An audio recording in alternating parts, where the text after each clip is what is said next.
अच्छा, ये last question में डाउट होगा आप लोग को ज़रूर, तो ये करवा देता हूँ। अच्छा क्वेश्चन है।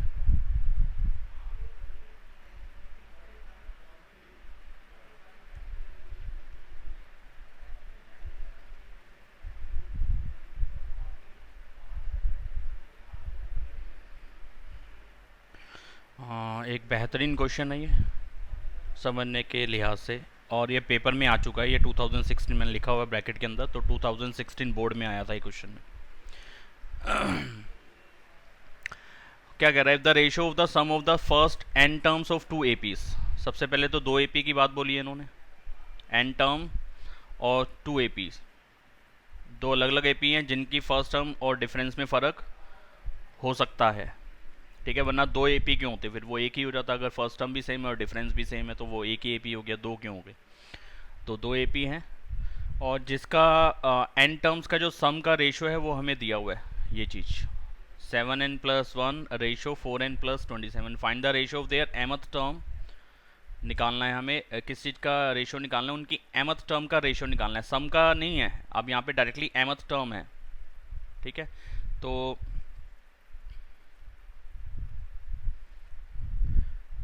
यहाँ पे हमने दो एपी ले लिए, तो ऐसे लिख दिया, let first term and common difference of first AP.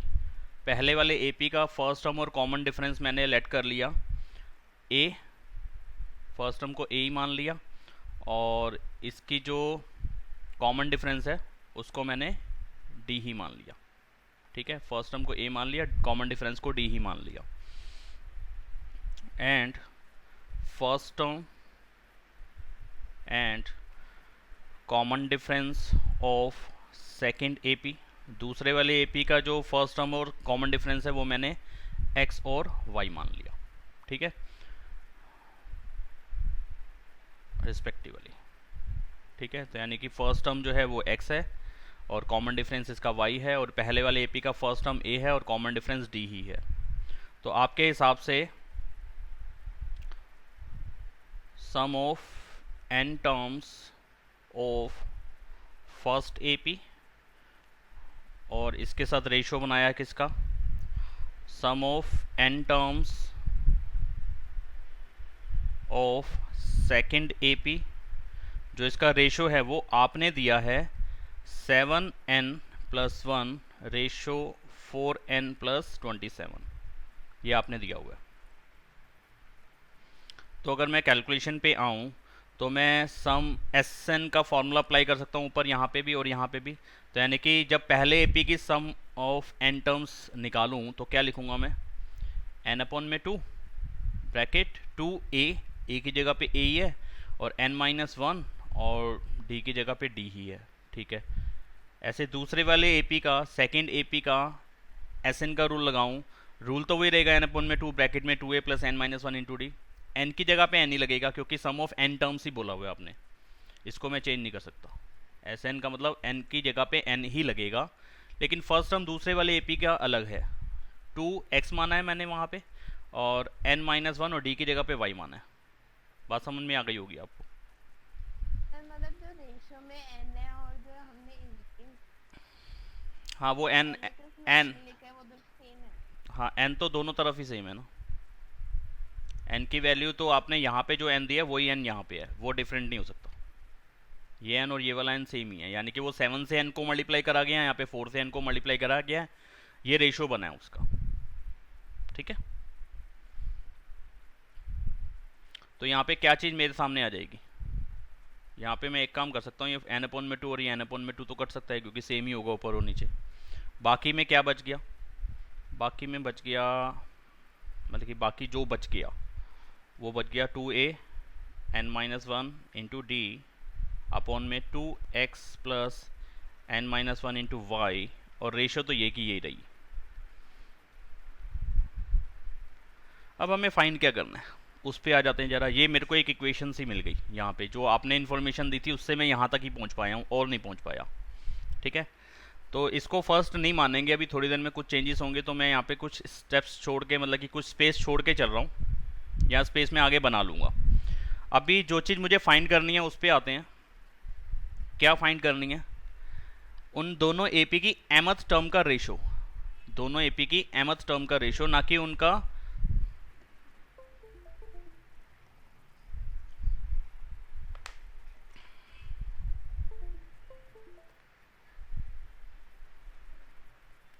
हाँ, उनमें कहीं पे सम की बात नहीं पूछी। अब जो पूछा है find the ratio of their mth term, ना कि सम। ठीक है, तो हमें जो फाइंड करना है, हमें फाइंड करना है mth term of first AP, और इसके नीचे लगा दो mth term of second AP. ये चीज़ हमें फाइंड करनी है, ये कितना आएगा। ठीक है, ये फाइंड करना है हमें। चलिए, तो mth टर्म का रूल क्या बनेगा? a plus m minus one into d. तो फर्स्ट एपी है उसकी फर्स्ट टर्म को a ही माना गया, इसलिए वहाँ पे a ही लगा दिया, और d को d माना था इसलिए d लगा दिया। दूसरे वाले एपी की जो mth टर्म होगी वो आएगी a की जगह पे x, m माइनस वन तो रहेगा क्योंकि mth टर्म को निकालना है, और d की जगह पे यहाँ पे y आ जाएगा। ये चीज़ मुझे फाइंड करना है। ठीक है, ये चीज़ मुझे फाइंड करना है। ये कितना आएगा? अब जरा इससे और इस पे कोई चीज़ हमें मिलती जुलती मिल रही है?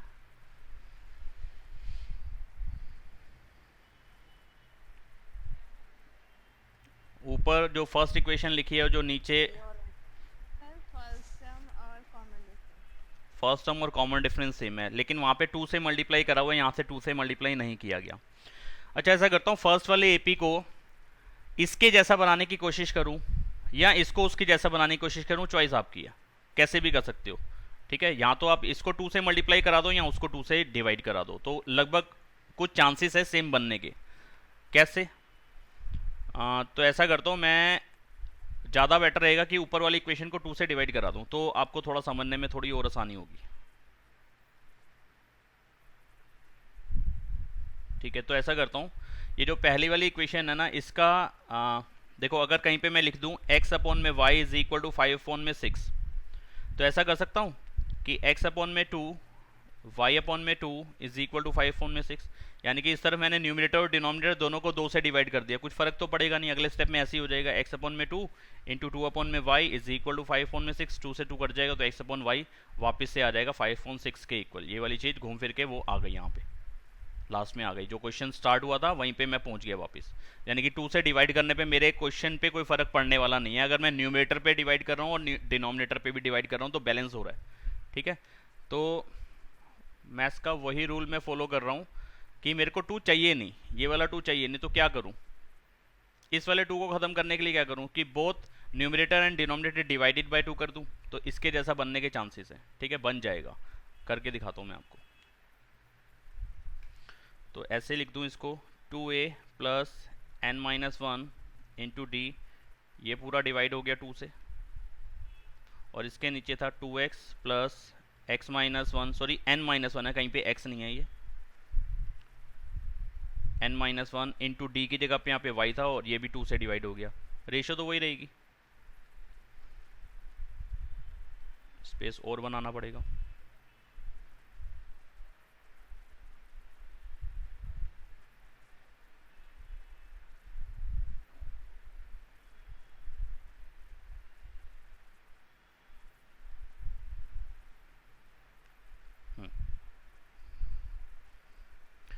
अच्छा, अब अगर 2 से डिवाइड करा दिया तो इसको ऐसे लिख सकता हूँ, 2a अपॉन में 2 plus n minus one into D upon में 2, और ऐसे यहाँ पे हो जाएगा 2x अपॉन में 2 plus n minus one y upon में 2 इक्वल में 7n प्लस वन, एंड यहाँ पे आया 4n प्लस 27। यहाँ से 2 से 2 कट जाएगा, यहाँ से 2 से 2 कट जाएगा, यहाँ पे आ जाएगा a plus n minus one upon में 2 इंटू में d अपॉन में x plus n minus one into में y अपॉन में 2, और इक्वल में यही चल रहा है 7n प्लस वन और 4n प्लस 27।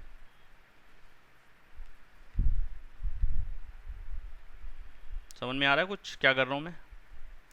अब इससे क्या फ़ायदा हुआ? इसको फर्स्ट इक्वेशन मान लेते हैं, सॉरी सेकंड मान लेते हैं, क्योंकि ऊपर वाले को फर्स्ट कर रहा है तो फर्स्ट को चेंज करके हमने सेकंड बना दिया, वो अलग नहीं हुई, ये इक्वेशन उसी का ही पार्ट चल रहा है। तो ऐसा करो, उसको फर्स्ट ना बना के उसको हटा देते हैं फर्स्ट, और फर्स्ट इसी को लिख देते हैं, क्योंकि वही इक्वेशन है, ये आगे तक बढ़ गई है, दो अलग अलग इक्वेशन नहीं बनी है यहाँ पे। अच्छा, अब इसमें और इसमें देखो कुछ समानता नज़र आ रही है। अब मुझे मालूम है कि अगर कहीं पे भी ऐसे लिखा हो a plus n minus one into में d, तो वो किसी ना किसी टर्म को शो कर रहा है, वो किसी ना किसी टर्म को शो कर रहा है कि किसी टर्म की वैल्यू निकल रही है। यहाँ पे n माइनस वनथ टर्म की nth टर्म की वैल्यू यहाँ पे निकल रही है। अगर n minus one into D लिख दूँ, अगर मैं लिख दूँ a plus x minus one into d, तो ये xth टर्म की वैल्यू आ जाएगी, यानी कि ax की वैल्यू पता चलेगी मुझे। अगर मैं लिख दूँ a plus seven minus one into d, तो ये कितना आ जाएगा? हाँ, क्या कह रहे हो आप?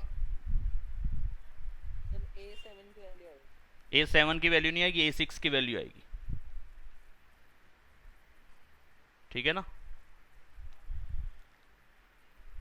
सॉरी 7 की ही आएगी, 7 की आएगी, मैं गलत बोल गया, 7 टर्म की वैल्यू आएगी, ठीक है। a7 की वैल्यू कितनी आएगी? a plus seven minus one into D, ठीक है। ऐसे ही n की जगह पे जो भी वैल्यू आप लगा दोगे वो उस टर्म को शो करेगा, ठीक है। तो यानी कि ये कोई ना कोई टर्म निकली हुई है। ये कौन सी टर्म निकली हुई है? n माइनस वन अपॉन में 2 टर्म की वैल्यू ये निकली होगी। एक तरीके से मैंने सम में से कैलकुलेशन बनाई है, सम वाले रूल को आपने दिया हुआ था, ये रेशो के इक्वल है, यानी कि दोनों एपी की nth टर्म का, nth नहीं, n टर्म्स का सम का रेशो, दो एपी की n टर्म्स के सम का जो रेशो है वो दे रखा था 7n प्लस वन और 4n प्लस 27 रेशो में, ठीक है। उससे घूम फिर के मैंने उसको वहां तक पहुंचा दिया कि अब ये मुझे लग रहा है कि ये कोई टर्म भी बन रही है, जैसे a plus n minus one upon में 2 वाली टर्म, यानी कि n माइनस वन अपॉन में 2, ये कौन सी टर्म की बात कर रहा होगा? ये n minus two minus one, यानी कि n माइनस टू टर्म को अगर मैं निकालूंगा तो वो भी कितना बनेगा? 7n प्लस वन बनेगा। इतना डीप में जाने की जरूरत नहीं है, ये किसी ना किसी टर्म की वैल्यू को शो कर रहा है एक तरीके से। इस टाइम पे किसको शो कर रहा है? किसी टर्म की वैल्यू को शो कर रहा है, यानी कि a plus n minus one into d बना रखा है मैंने उसको। अच्छा, मुझे इसको mth टर्म तक ले जाना है, तो अगर इसकी जगह पे m माइनस वन की वैल्यू रिप्लेस हो पाए, ये वाली वैल्यू यहां पे आ जाए, अगर a plus n minus one upon में 2 हट जाए और इसकी जगह पे आ जाए m माइनस वन, तो ये किस चीज को रिप्रेजेंट करेगा? ये किस चीज को रिप्रेजेंट करेगा? a plus m minus one into d, mth term को रिप्रेजेंट करेगा, ठीक है। तो ऐसा क्या रखूं किसकी जगह पे? इस d के साथ जो वैल्यू है जिसको मैं कर रहा हूं येलो शेड, बड़े ध्यान से करने वाला क्वेश्चन रहेगा, समझने वाला भी। हो सकता है कि होने के बाद आपके भेजे में ही ना आए, लेकिन पूरी कोशिश है कि एक ही बारी में क्लियर हो जाए। d की जगह पे है येलो वाले पार्ट में n माइनस वन अपॉन में 2, बनाना है मुझे ये ब्लू वाला पार्ट m माइनस वन, ठीक है ना। तो वो mth टर्म बन जाएगी। तो n minus one upon two की जगह पे क्या रखूं कि वो m माइनस वन बन जाए, यानी कि n की जगह पे क्या रखूं कि वो m माइनस वन बन जाए। एक तरीके से बात तो यही हो गया ना कि इसमें से n को हटा दूं और n की जगह पे कोई ऐसी वैल्यू डाल दूं जिससे पूरी कैलकुलेशन, ये जो होल कैलकुलेशन है n माइनस वन अपॉन में 2, येलो वाला पार्ट वो ब्लू वाले पार्ट जैसा लगने लग जाए, m माइनस वन इसके जैसा लगने लग जाए। तो क्या करूं? अब जरा इस पे सोचते हैं, जरा एक मिनट का टाइम लेते हैं, कुछ और एग्जांपल लेके अपनी तरफ से सॉल्व करते हैं। एक तो मैं कह रहा हूं कि यार ये है m माइनस सेवन और एक तरफ है n माइनस सिक्स, ठीक है। इस m पे क्या चीज डालूं कि ये n माइनस सिक्स बन जाए? इस m की जगह पे क्या लिखूं कि ये n माइनस सिक्स बन जाए? इस m की जगह पे क्या लिखूं कि ये n माइनस सिक्स बन जाए, ये पूरी कैलकुलेशन, ठीक है। यानी कि मैं ऐसा कर दूं कि m प्लस सेवन को n माइनस सिक्स के इक्वल रख देता हूं, तो m की वैल्यू कितनी आ जाएगी? n माइनस सिक्स माइनस का सेवन, m कितना बन जाएगा? n माइनस 13 ना, 6 6 12 और 1 13। तो m की जगह पे अगर मैं n माइनस 13 रख दूं तो ये whole calculation n minus six बन जाएगी। रख के देखें, m की जगह पे रख देता हूं मैं n minus 13, n minus 13 minus का 7, नहीं कुछ कैलकुलेशन मिस्टेक करी है मैंने यहाँ तो, हाँ यहाँ पे साइन मिस्टेक मेरा रहा है, m प्लस सेवन है, यहाँ पे प्लस है, देखो ये साइन हटाता हूँ, ये यहाँ पे m, क्योंकि मैंने जो नीचे कैलकुलेशन करी वो प्लस पे करी, तो यहाँ प्लस होना चाहिए। ठीक है, तो यहाँ प्लस का 7 लगाता हूँ तो देखो कैलकुलेशन कितनी आती है। m की जगह पे अगर मैं n-13 रख देता हूँ तो होल कैलकुलेशन ये m-7 की बन जाती है n-6। यही तो बनाने जा रहा था मैं, स्टार्टिंग तो मैंने यही करी थी ना। दोबारा से बताऊँ इसी स्टेप को। यहाँ पे देखो मैं कह रहा हूँ कि m+7 है, यहाँ पे n-6 बनाना है इसको, m+7 को n-6 बनाना है। कैसे बनाऊँ? तो मैंने कहा यार इसको m की जगह पे कोई ना कोई वैल्यू रिप्लेस करनी है ना, तो ऐसा करता हूँ m+7 को n-6 के इक्वल रख देता हूँ। m+7 को n-6 के इक्वल रख दिया, इसमें से m की वैल्यू ढूंढी, तो m की वैल्यू कितनी आ जाएगी, n-6 प्लस 7 उधर जाएगा तो माइनस का 7 हो जाएगा, m की वैल्यू आ जाएगी n-13। अगर मैं m की जगह पे n-13 लगा दूँ तो ये m+7 घूम फिर के n-6 बन जाएगा, वो आपके सामने है। मैंने m की जगह पे n-13 लगा दिया, प्लस 7 का प्लस 7 रखा, इसकी होल कैलकुलेशन मेरे को मिल गई n-6। ठीक इसी तरह से मुझे यहाँ पे करना पड़ेगा। ये येलो वाला पार्ट बन चुका है, ये सारी कैलकुलेशन मेरे गिवन पार्ट से मिली है मुझे। ये येलो वाला जो पार्ट तक पहुंचा हूँ, ये पूरा येलो पार्ट अगर मैं कर दूँ, या इक्वेशन 1 जो देख रहा हूँ मैं, आप भी उसको ध्यान से देखो। जो इक्वेशन 1 है ये कहाँ से पहुंचा हूँ मैं, यहाँ पे मैं अपने आप से नहीं पहुंचा, ये इन्फॉर्मेशन आपने दी हुई थी ऊपर कि सम ऑफ m टर्म्स 2 AP का रेशो 7n+1 और 4n+27 है। उसी कैलकुलेशन को मैं आगे बढ़ाता चला गया। मैंने एक जगह पे आके 2 से डिवाइड करा दिया। वो मैथमेटिकली सही होता है कि अगर मैं कहीं पे न्यूमरेटर और डिनोमिनेटर को अगर 2 से डिवाइड करा दूं तो उस कैलकुलेशन पे कोई फ़र्क पड़ता नहीं है, दिखने में भले अलग हो जाती है। तो वो दिखना चेंज हो गया, लेकिन मीनिंग वही है जो ऊपर वाला था। ठीक है, ऊपर वाली जो 3-4 स्टेप इससे पहले यहाँ पे हमने 2 से डिवाइड करना शुरू किया था, वो उस स्टेप का मीनिंग और इस वाले स्टेप का सेम मीनिंग है, लेकिन वो कुछ अलग तरीके से दिख रहा है और ये कुछ अलग तरीके से दिख रहा है, लेकिन मीनिंग में बिल्कुल भी फर्क नहीं आया। ठीक है, अब ये मेरे को किसी टर्म को रिप्रेजेंट करता हुआ नजर आ रहा है, क्योंकि a के साथ कुछ मल्टीप्लाई नहीं है। a plus n-1 into D, यानी कि ब्रैकेट के अंदर वाली जो भी कैलकुलेशन है उसमें से अगर कुछ -1 हो जाए तो वो उस टर्म को रिप्रेजेंट करता है। n/2 -1 अगर मैं इसको दिखा पाऊँ किसी तरीके से, तो ये उस टर्म को रिप्रेजेंट कर रहा होगा, उस टर्म की वैल्यू को रिप्रेजेंट कर रहा होगा ये। लेकिन मुझे तो mth टर्म का रेशो निकालना था, तो ये मुझे दिखना चाहिए था येलो ब्लू वाले पार्ट के जैसे, m-1 के जैसे। तो मैं अपने दिमाग में ये कैलकुलेशन कर रहा हूँ कि यार ये येलो वाली जगह पे क्या चीज़ रखूँ कि m-1 बन जाए। तो यानी कि किसको रिप्लेस करना चाह रहा हूँ मैं, n की जगह पे कोई ना कोई वैल्यू m की फॉर्म में दिखाना चाह रहा हूँ। तो मैं इस येलो वाले पार्ट को और इस ब्लू वाले पार्ट को सेपरेट कर लेता हूँ। n-1/2, ये येलो वाला पार्ट था, ऊपर से n-1/2 येलो वाला पार्ट लिया और यहाँ पे m-1 दिया। ठीक है, दोनों d से मल्टीप्लाई हो रहे थे, बस मुझे इसको खत्म करना है और ये वाली चीज बनानी है। ठीक है, ये वाला n वाला पार्ट खत्म करना है और m वाला बनाना है। तो क्या करना पड़ेगा मुझे, n की जगह पे कुछ रिप्लेस करना पड़ेगा। क्या रिप्लेस करना पड़ेगा, वो मुझे कैलकुलेशन यही स्टेप अपने आप दे देगा अगले वाला। तो मैं नीचे से हटा देता हूँ ये वाली चीज जो यहाँ बताई है, सेम इसी के जैसा वहाँ पे काम करना पड़ेगा। तो क्रॉस मल्टीप्लाई कर लेता हूँ यहाँ पे, तो कितना हो जाएगा, n-1 is equal to 2m-2, और n को हटाना है मुझे, इसलिए n की वैल्यू देख लेता हूँ कितनी होगी, 2m-2, और ये माइनस का 1 उधर जाएगा तो प्लस का 1 हो जाएगा। तो n की वैल्यू कितनी नजर आई मुझे, 2m-1।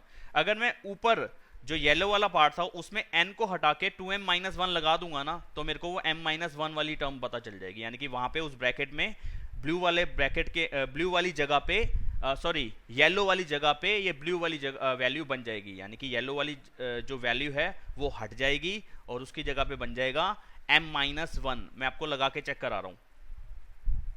येलो वाला जो पार्ट था वो क्या था, देखें, n-1/2 ऐसे लिखा हुआ था, a प्लस n-1/2 इंटू में d, और मैंने इसको येलो किया हुआ था। येलो पेन आ गया, इसको मैंने ऐसे येलो किया हुआ था। तो इस येलो वाले को मेरे को बनाना था ब्लू जैसा। ब्लू वाला पार्ट क्या था, m-1। ठीक है, तो मैंने कैलकुलेशन ढूंढ ली हुई है यहाँ पे कि मुझे n की जगह पे क्या रखना है, 2m-1 लगा के देखूं मैं। n की जगह पे रख रहा हूँ 2m-1, माइनस का 1 है ही और पूरे के नीचे 2 है d। क्या ये m-1 बन पा रहा है? अगर नहीं बन पा रहा तो फिर मेरी कैलकुलेशन में कहीं ना कहीं मिस्टेक है। 2m-2/2 into D, a plus 2 common, m-1/2, 2 से 2 कट गया, a plus m-1 into D बन गया। क्या करना पड़ा मुझे, n की जगह पे क्या रखना पड़ा, 2m-1। तो कैलकुलेशन कहाँ पहुँचा दी उसने अपने आप, mth टर्म बना दी। ये क्या बना दिया इसने, ये क्या चीज है, a plus m minus one into d क्या है ये, इसका मतलब सीधी सीधी बात है ये mth टर्म को रिप्रेजेंट कर रहा है, क्योंकि a प्लस किसी में से 1 माइनस हो जाए और साथ में d मल्टीप्लाई हो जाए तो वो उस टर्म की वैल्यू होती है। जैसा कि अगर मैं, अरे ये क्वेश्चन कॉपी क्यों हो गया, अगर मैं यहाँ पे ये लिखूँ a plus 10 minus one into d, तो आप सीधी सीधी सी बात बोलेंगे सर ये 9th टर्म को रिप्रेजेंट कर रहा है, ये 9th टर्म की, सॉरी 10th टर्म की वैल्यू है, 10th टर्म की वैल्यू, क्योंकि जो भी चीज़ माइनस कर रहे हैं जिसमें से आप 1 माइनस करके d के साथ मल्टीप्लाई दिखा दोगे वो टर्म हो जाती है। यानी कि 10 minus one into D A के साथ आ रहा है तो यानी कि 10th टर्म की वैल्यू है। यही बनाओगे ना, अगर मैं 10th टर्म का फॉर्मूला में वैल्यू लगाऊंगा तो यही बनेगा ना, a plus 10 minus one into D.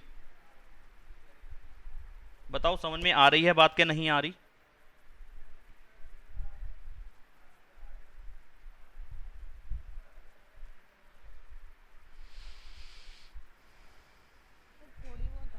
थोड़ी बहुत आई है, अभी तो बहुत बहुत मैंने एक्सप्लेन करा है इसको।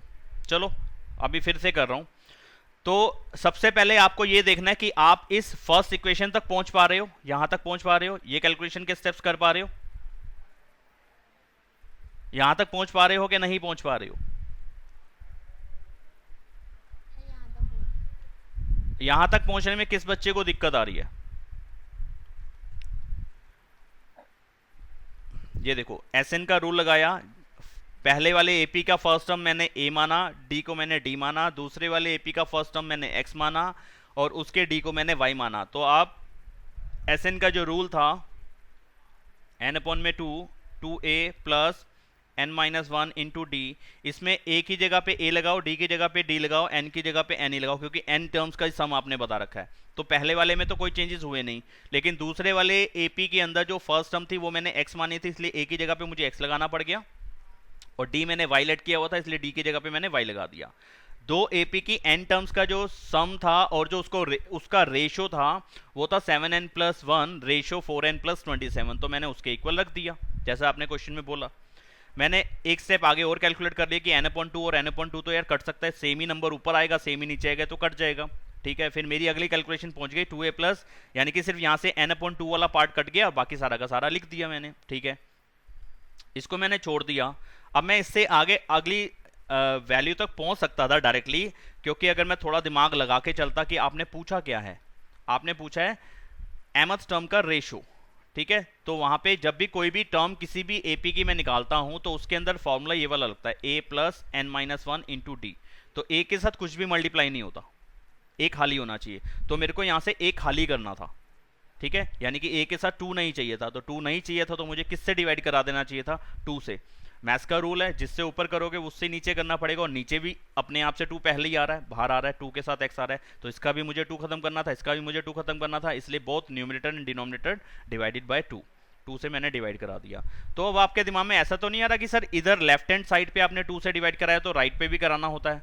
आपने बताया हुआ मैथ्स का रूल है जो लेफ्ट पे करोगे वो राइट पे ही करोगे, ऐसा भी तो सुना हुआ है ना तुमने। तो तुम्हारे दिमाग में ये बात तो नहीं आ रही कि सर राइट में क्यों नहीं 2 से डिवाइड करा देते? बताओ। हाँ तो वो क्यों, क्योंकि वो 2 से डिवाइड कराया मैंने ऊपर भी और नीचे भी, तो अपने आप ही वो बैलेंस हो रहा है, यहां से कुछ बच ही नहीं रहा जो कि मैं उधर मल्टीप्लाई स्पेशली कराऊं।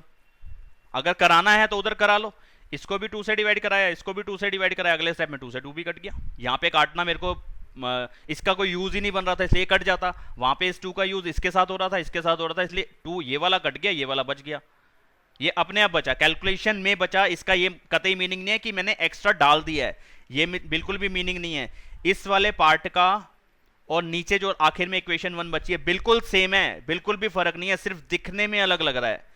मीनिंग वही है जो ऊपर वाली इक्वेशन का है और जो इसका है वो सेम मीनिंग है, बिल्कुल फर्क नहीं आया, ठीक है। कहीं ये मत समझना कि सर देखो वहां पे तो कुछ अलग हो गया, यहाँ पे कुछ अलग हो गया, वो अलग दिख रहा है लेकिन हुआ कुछ भी नहीं है उसके अंदर। वापस से एलसीएम लो, नीचे वाला 2 काट दो तो वही चीज बन जाएगी जिस पे हमने डिवाइड करना शुरू करा था, सेम वही चीज बन जाएगी, ऊपर वाली इक्वेशन बन जाएगी, ठीक है।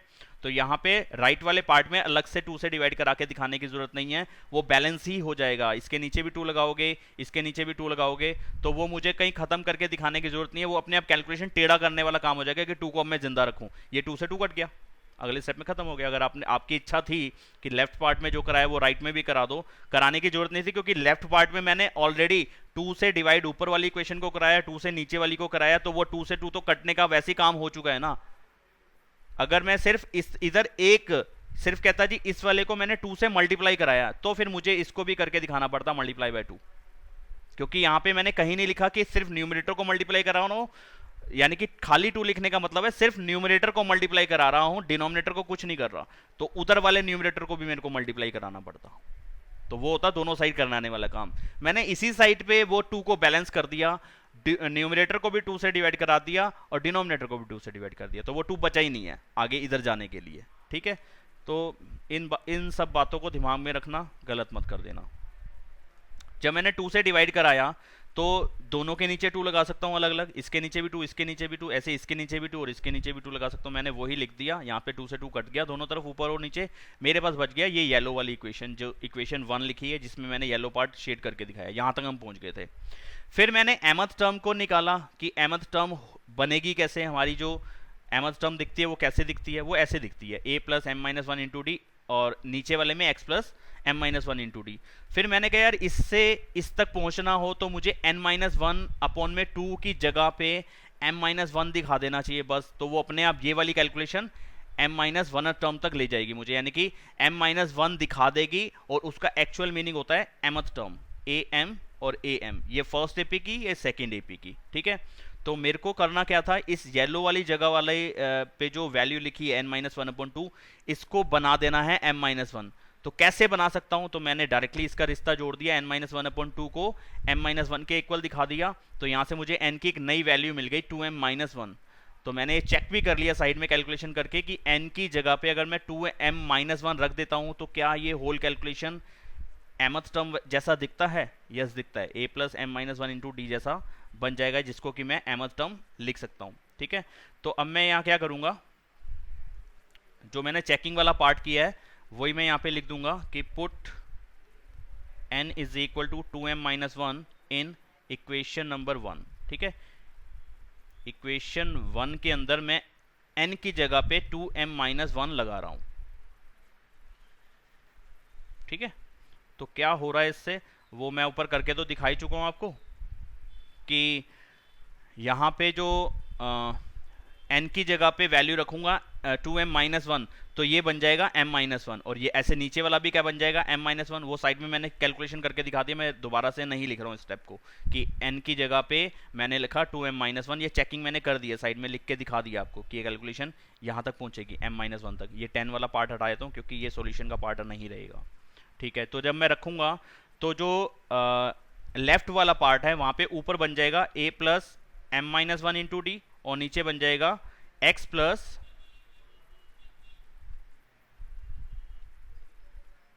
m minus 1 into D. और राइट वाले पार्ट में भी क्या होगा, n किस पे लगाना है, पूरी इक्वेशन पे लगाना है, एक जगह पे नहीं लगाना है n की जगह पे, इधर भी लगाया है तो इधर भी लगाना पड़ेगा। ठीक है, तो इधर क्या था पहले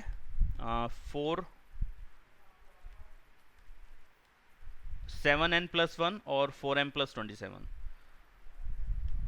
7n प्लस 1 और 4n प्लस 27 ये था। तो यहाँ पे भी n को हटाऊंगा और क्या रख दूंगा 2m माइनस 1, तो ये आ जाएगा 7 2m माइनस 1, ऐसे यहाँ पे हो जाएगा।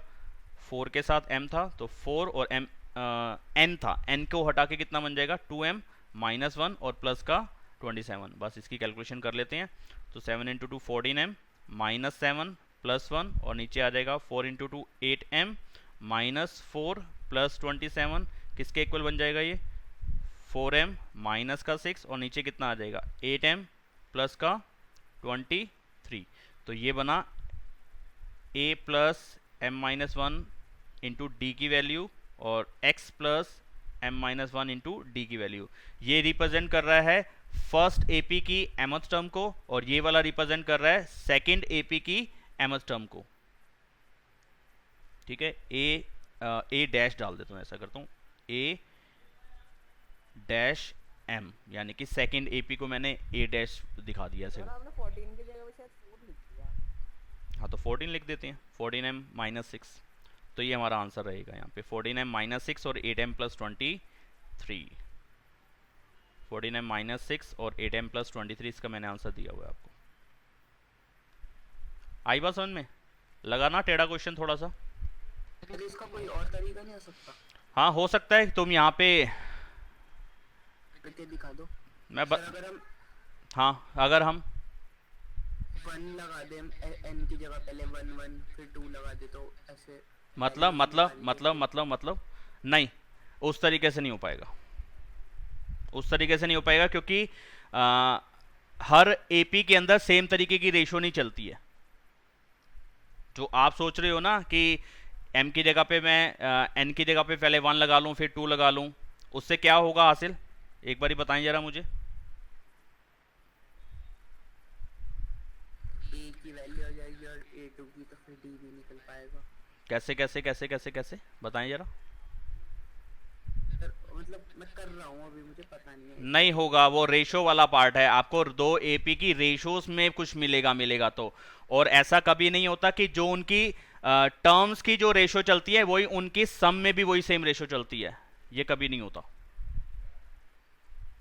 मतलब कि कभी नहीं, मतलब कि हर एपी में नहीं होता, जरूरी नहीं है। कई एपी में ऐसा हो जाता है कि जो वैल्यू की रेशो चल रही होती है, यानी कि 5th टर्म की जो रेशो चल रही है वही सेम रेशो उनके सम में भी आएगी, ऐसा होता ही नहीं है।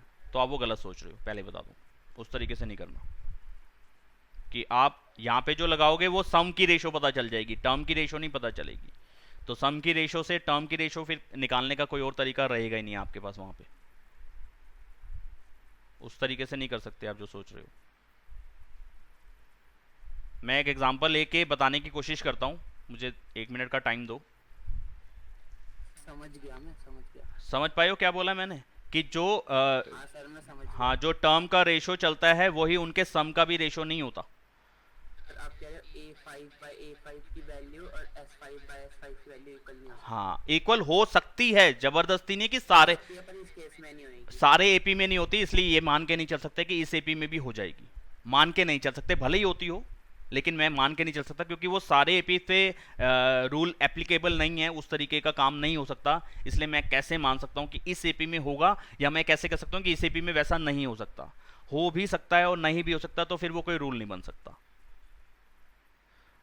ठीक है, दूसरा जो तरीका था ना वो करने का, वो थोड़ा सा और कंफ्यूजन बनाता तुम्हारे लिए, कि मैं यहाँ पे जो 2 से डिवाइड कर रहा है ना, वो इस वाली इक्वेशन को 2 से डिवाइड नहीं करता। जो m वाली इक्वेशन बनी थी ना, जो mth टर्म वाली इक्वेशन बनी थी, इसको मैं 2 से मल्टीप्लाई करा देता।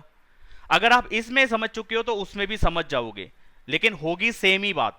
करने का तरीका ऐसे ही रहेगा, वहां पे भी मुझे वैल्यूज को रिप्लेस ही कराना पड़ेगा कि ऐसा क्या करूं उसके अंदर कि वो वाली वैल्यू m की फॉर्म में चेंज होती नजर आ जाए, कि n को हटाना है और m की फॉर्म में लाना है, क्योंकि mth टर्म में जो n वाली जगह होती है वहां पे m आता ही आता है।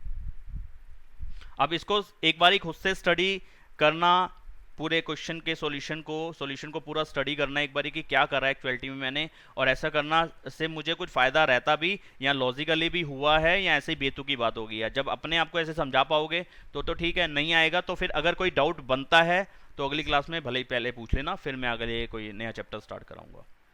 तो एक ही क्वेश्चन था ये वैसे पेपर में तो नहीं आएगा ना? 2016 बोर्ड में आया है, पहले बता दूं, 4 नंबर का क्वेश्चन। ये साफ, अच्छे से करके जाएंगे। ये मैंने लिख रखा है वहाँ पे 2016 के अंदर। आप नेट पे सर्च करो, 2016 का बोर्ड का पेपर निकालो, आपको क्वेश्चन दिख जाएगा।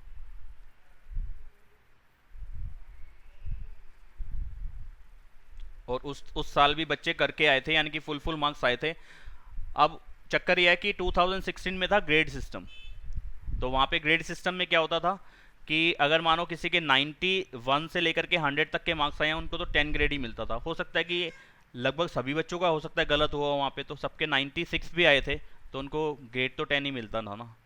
तो वो 96 नंबर भी आए हैं एक्चुअलिटी में, तो उसको ग्रेडिंग के हिसाब से, या वो क्या बोलते हैं रैंक, वो जो 10 9 8 7 वाला था, बस 10 तक देते थे ना वो रैंक, तो 10 मिलता था उसको वहाँ पे। तो हो सकता है कि वहाँ पे बच्चों CGPA, हाँ वो CGPA, हाँ CGPA जो है वो 10 ही मिला है वहाँ पे बच्चों को। तो वो बच्चे खुश हैं कि शायद हमारे क्वेश्चन सही है, और हो सकता है उनका गलत भी हो तो भी मिलने थे। अगर 96 नंबर का भी सही करके आए हो तो भी तुम्हारे को 10 ही मिलने थे। चलो कोई बात नहीं। तो समझ में आया, अब आप लोग के समझ में आया है? कितने बच्चों को लगता है कि समझ में आ गया?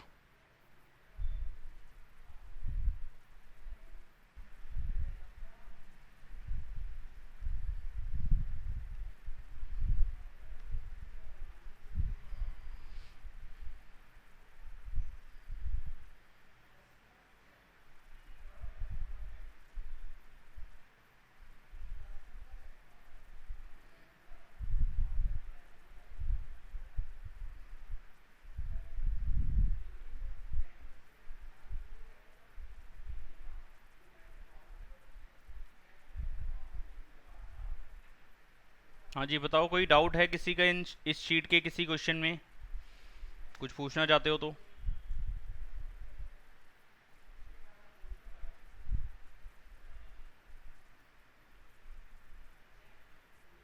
एक तो बोलते नहीं यार तुम लोग।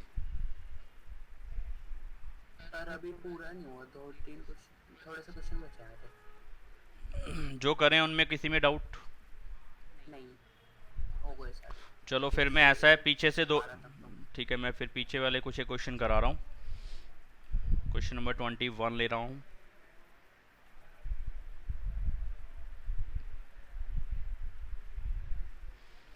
यहाँ पे कह रहा है if the mth term of an AP is 1/n and nth term of AP is 1/m, तो ये तो करा दिया मेरे ख्याल से, mth टर्म ये करा दिया हुआ है।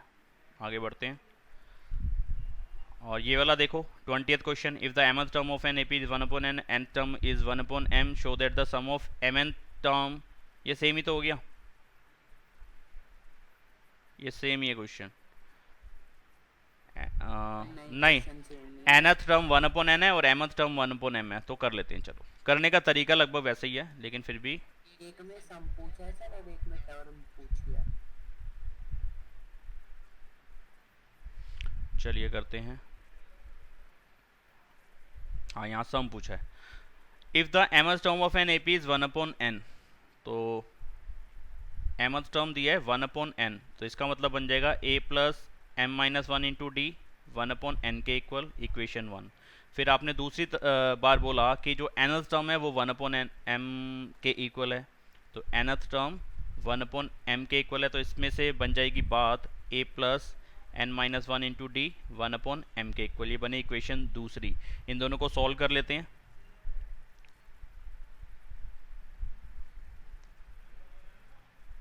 तो इसी के नीचे लिख देता हूँ यहाँ पे a plus n-1 into D 1/m के इक्वल, ये दूसरी इक्वेशन। जब इसमें एलिमिनेशन मेथड लगेगा तो इस वाली इक्वेशन के साइन चेंज होने के, ताकि a कट सके, ऐसे लिखा जाएगा। यहाँ पे a और a कैंसिल हो जाएगा, और जब इसको सॉल्व करेंगे और उसमें से d निकालेंगे तो d को पहले ही मैं कॉमन ले लेता हूँ, क्योंकि दोनों तरफ है d, इसमें से भी d कॉमन आ रहा है और इसमें से भी d कॉमन आ जाए, यानी कि दोनों d से मल्टीप्लाई हो रहे हैं, कि दोनों की कैलकुलेशन जब मैं माइनस करूँगा और जो कैलकुलेशन करूँगा तो d वहाँ से बाहर ले सकता हूँ मैं। ये स्टेप समझ में आता है कि d बाहर ले लिया मैंने, कैसे ले लिया। इस स्टेप में भी किसी को दिक्कत है तो चलो मैं इस क्वेश्चन को पूरा और अच्छे से एक्सप्लेन करता हूँ।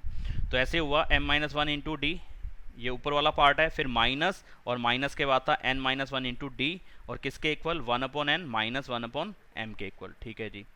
तो d में यहाँ पे कॉमन नहीं ले रहा इस टाइम पे, मैंने इस टाइप का क्वेश्चन पहले कराया था या 2 क्वेश्चन पहले कराए थे, वहीं पे मैंने वहाँ पे अभी ही d कॉमन ले लेता। अब मैं यहाँ पे d अभी कॉमन नहीं ले रहा हूँ, पहले मैं मल्टीप्लाई करा रहा हूँ, md minus D minus nd plus d। आपको जो सा आसान लगे अब वैसे करना। यहाँ पे एलसीएम ले ही लेता हूँ अभी, mn एलसीएम आ जाएगा, यहाँ पे बन जाएगा m-n, ठीक है। d से d कट जाएगा। अब जो टर्म्स बची उसमें से तो आपको दिख रहा है साफ साफ कि d दोनों के पास है, इसके पास भी d है और इसके पास भी d है, तो मैं d कॉमन ले सकता हूँ। तो d कॉमन लेने के बाद कितना आया m-n। तो ये पहले वाली कैलकुलेशन से ये कैलकुलेशन तुम्हें थोड़ी सी ज़्यादा आसान लगी होगी। तो अगर मैं d की वैल्यू निकालूं तो कितना आ जाएगा m-n अपॉन में mn, और ये वाली वैल्यू उधर जाएगी तो क्या हो जाएगी, डिवाइड में हो जाएगी, यानी कि रेसिप्रोकल होकर लिख दी जाएगी। मल्टीप्लाई के बाद रेसिप्रोकल कर दिया जाएगा इसका, ऐसे लिखोगे इसको। यहाँ पे आप देख रहे हैं कि ऊपर m-n है, नीचे भी m-n है, ये दोनों कट जाएंगे और d की वैल्यू कितनी आ जाएगी 1/mn, और वहाँ पे भी शायद यही आया था d की वैल्यू 1/mn। अब d की ये वाली वैल्यू कहाँ पुट कर दूँ, इक्वेशन 1 में लगा देता हूँ, पुट d इन इक्वेशन 1, ठीक है। d की वैल्यू पुट कर रहा हूँ इक्वेशन 1 के अंदर, और इक्वेशन 1 क्या है वो देख लेते हैं, a plus m-1 a plus m-1 into D 1/n के इक्वल, a का a रहा, m-1 और d की वैल्यू रखी 1/mn, और यहाँ पे ऐसा करते हैं ब्रैकेट खोल लेते हैं, a प्लस इसको इससे मल्टीप्लाई, इसको इससे मल्टीप्लाई, तो कितना आ जाएगा m अपॉन में mn माइनस 1/mn इक्वल में 1/n, ठीक है। क्या होगा यहाँ पे, m से m कट जाएगा, a प्लस 1/n बचेगा माइनस 1/mn बचेगा, 1/n बचेगा। a को सॉल्व करना है, a की वैल्यू निकालनी है, तो बाकी जो कुछ इसके साथ आ रहा है उसको दूसरी साइड पे भेज दो। तो 1/n, ये 1/n इधर जाएगा माइनस का 1/n, और ये माइनस का 1/mn उधर जाएगा तो प्लस का 1/mn। ये और ये कट जाएगा। a की वैल्यू कितनी आई? 1/mn। पहले वाला जो क्वेश्चन था उसमें भी a की वैल्यू 1/mn थी और d की वैल्यू भी 1/mn ही आई थी वहाँ पे भी, जैसे यहाँ पे आई है। d की वैल्यू भी 1/mn और a की वैल्यू भी 1/mn। क्या चीज़ सॉल्व करना है हमें? किसकी वैल्यू फाइंड करनी है? या शो करना है कि mn टर्म्स का जो सम है, mn टर्म्स का जो सम है वो इतना आएगा। यानी कि आंसर वाला पार्ट तो एक तरीके से आपने दे दिया, अब यहाँ तक पहुँचना है मुझे। तो मैं इस आंसर को देखूंगा नहीं अभी, क्योंकि मैं डायरेक्टली इसको लिख भी नहीं सकता, मुझे कैलकुलेशन से ही मिलेगा अपने आप। तो मुझे निकालना है SMN, ये चीज़ मुझे निकालनी है, SMN। तो SMN आएगा, SN का फॉर्मूला, और N की जगह पे MN लिख रहा हूँ। MN/2 2a plus MN-1 into D, और अगले स्टेप में मैं D की जगह पे वैल्यू लगा दूंगा और A की जगह पे वैल्यू लगा दूंगा। A की जगह पे क्या लगाना है? 1/mn, और D की जगह पे क्या लगाना है? 1/mn। MN/2 यहाँ पे बनेगा 2/mn, 1/mn की इससे मल्टीप्लाई, 1/mn की 1 से मल्टीप्लाई, तो कितना आ जाएगा? Plus MN/mn minus 1/mn। क्या होगा जिससे m और mn और mn तो कट गया ऊपर नीचे वाला, MN/2, और यहाँ पे क्या बचा? ये ऐसा करता हूँ, देखो काटता नहीं हूँ इसको, काटने से ना एक मुझे नुकसान हो रहा है कि एलसीएम के टाइम पे दोबारा से मुझे mn को जिंदा करना पड़ेगा। तो अभी मैं इसका एलसीएम ले लेता हूँ, कंबाइन एलसीएम। तो कितना आ जाएगा? mn एलसीएम आ जाएगा, और ऊपर क्या आएगा? 2 आएगा, प्लस mn आएगा, और माइनस का 1 आएगा। ये स्टेप समझ में आया आपको? तीनों का कंबाइन एलसीएम ले लिया mn। अगला स्टेप क्या बनेगा?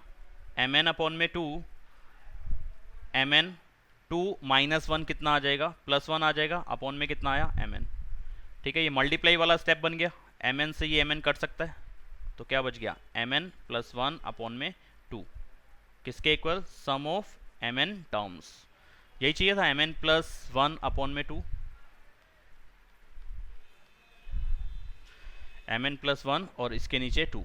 तो इनने क्या करा है? हाफ से मल्टीप्लाई करने को छोड़ दिया, अभी मल्टीप्लाई कर लूंगा तो इसके नीचे 2 आ जाएगा ना, ये वाला। तो मेरा आंसर में कुछ वैसे आया है, बिल्कुल सेम है। यहाँ ऐसा तो नहीं लग रहा है कि ये अलग है मेरा अलग है? कितने बच्चों को ऐसा लग रहा है कि ये अलग आंसर है और मेरा अलग आंसर है? समझ में आ गया ना कि mn+1 अपॉन में 2 लिखूं या mn+1 मल्टीप्लाई बाय हाफ लिखूं या 1/2 लिखूं, एक ही मीनिंग है दोनों का। जो मेरा लास्ट में आया है और जो इन्होंने दिया वो सेम ही बात है। ठीक है ना बेटे? mn+1 अपॉन में 2, एक तो बोलते नहीं कोई जना भी, mn+1 अपॉन में 2। इसको ऐसे लिखूं या ऐसे लिखूं, 1/2 mn+1, एक ही बात है, एक ही बात है। ठीक है जी?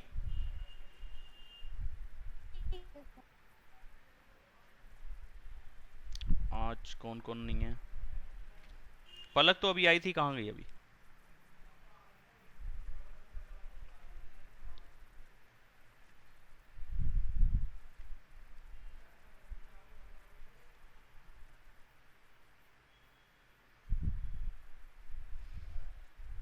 ये 19 क्वेश्चन अब आप लोग खुद करके दिखाओ मेरे को। 19 तो कर सकते हो खुद।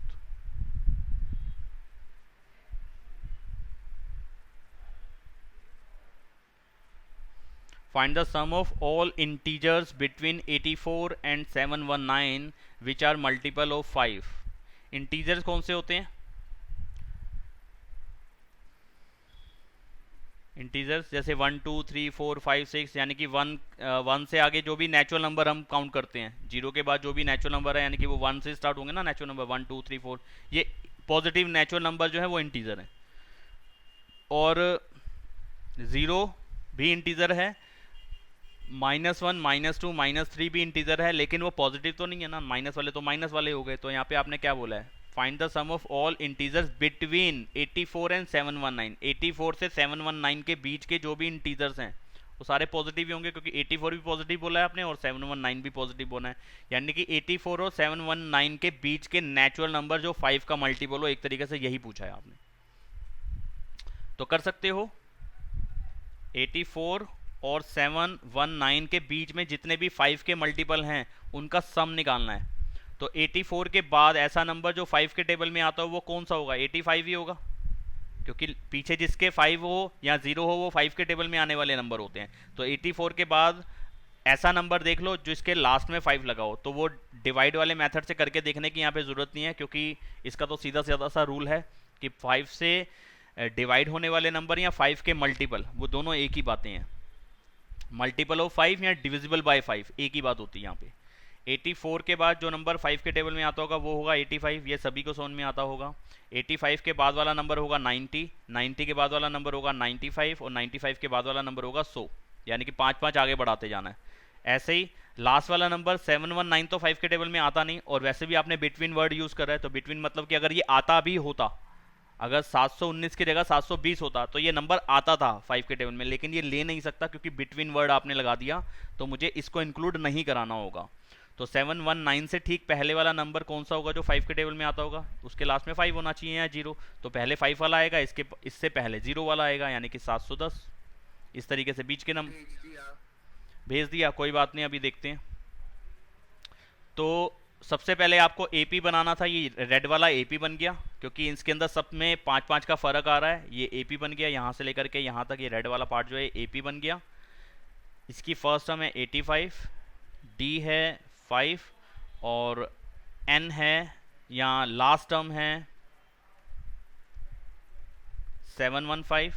तो मैं एस एन का दूसरे वाला रूल लगा सकता हूँ जो एल वाला था, लेकिन बस मुझे नंबर ऑफ टर्म्स पता चल जाए। तो मैं ऐसा करता हूँ कि 715 कौन सी पोजीशन पे आ रहा है इसको पहले ढूंढ लेता हूँ।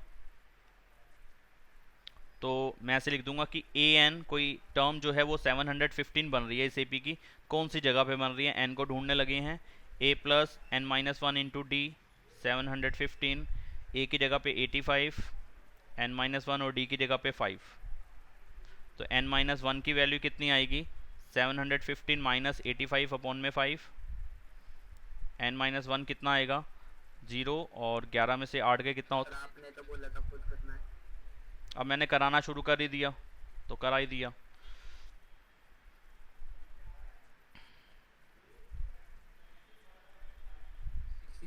आएगा 630। कहाँ पे? हाँ तो एक सेकेंड, 630 आएगा। 11 में से अच्छा 8 9 10 11 3 आना था, 630।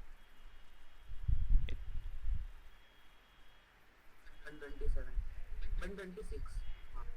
तो n की वैल्यू आ जाएगी 126 प्लस 1 127, यानी कि 127th पोजीशन पे 715 आएगा। कौन सी पोजीशन पे? 127। ये मुझे पता चल गया कैलकुलेशन कि इस एपी के अंदर 127 नंबर बनेंगे। पहला नंबर 85, दूसरा नंबर 90, तीसरा नंबर 95। तो कौन सा नंबर 715? 127th number. तो यानी कि इस एपी के अंदर टोटल कितने नंबर हुए? 127 नंबर्स हुए। अगर यहाँ पे नंबर की काउंट पूछता तो आंसर होता 127 नंबर्स। अब यहाँ पे इन सारे नंबर्स का आपने सम पूछा है, तो यानी कि मुझे आपने ये बोला है कि 127 टर्म्स का सम चाहिए इस एपी का। तो मैं फॉर्मूला यूज़ कर रहा हूँ n/2 a प्लस एल। ठीक है, ये वाला फॉर्मूला यूज़ कर रहा हूँ क्योंकि लास्ट टर्म भी मुझे मालूम है। Number of terms 127, first term 85, last term 715, यही था ना? हाँ 715 था। तो 127 अपॉन में 2, इसको प्लस करूँगा तो कितना आ जाएगा? 5 और 5 10, 8 और 1 9 और 1 10, 7 और 1 8। ठीक है, 2 से इसको काटूंगा तो 400 आ जाएगा। इसको मल्टीप्लाई करा लेते हैं, 50800 इसका आंसर आ गया मल्टीप्लाई करके। तो यहाँ पे 127 टर्म्स का सम 50800 आ गया। तो पेपर में इस टाइप के क्वेश्चन ज़्यादा पूछे जाते हैं जो अभी हमने करा है। इस तरीके के जहाँ पे कैलकुलेशन होती है, नंबर दिए होते हैं। पीक्यू वाले क्वेश्चन कम आते हैं, चांसेस उसके कम होते हैं।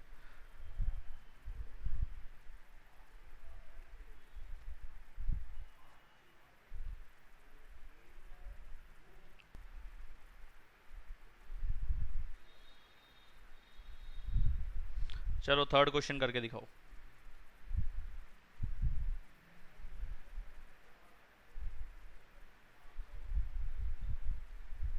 अब ये मैं नहीं करा रहा, ये आप लोग खुद कर रहे हो और मुझे भेज रहे हो आंसर इसका।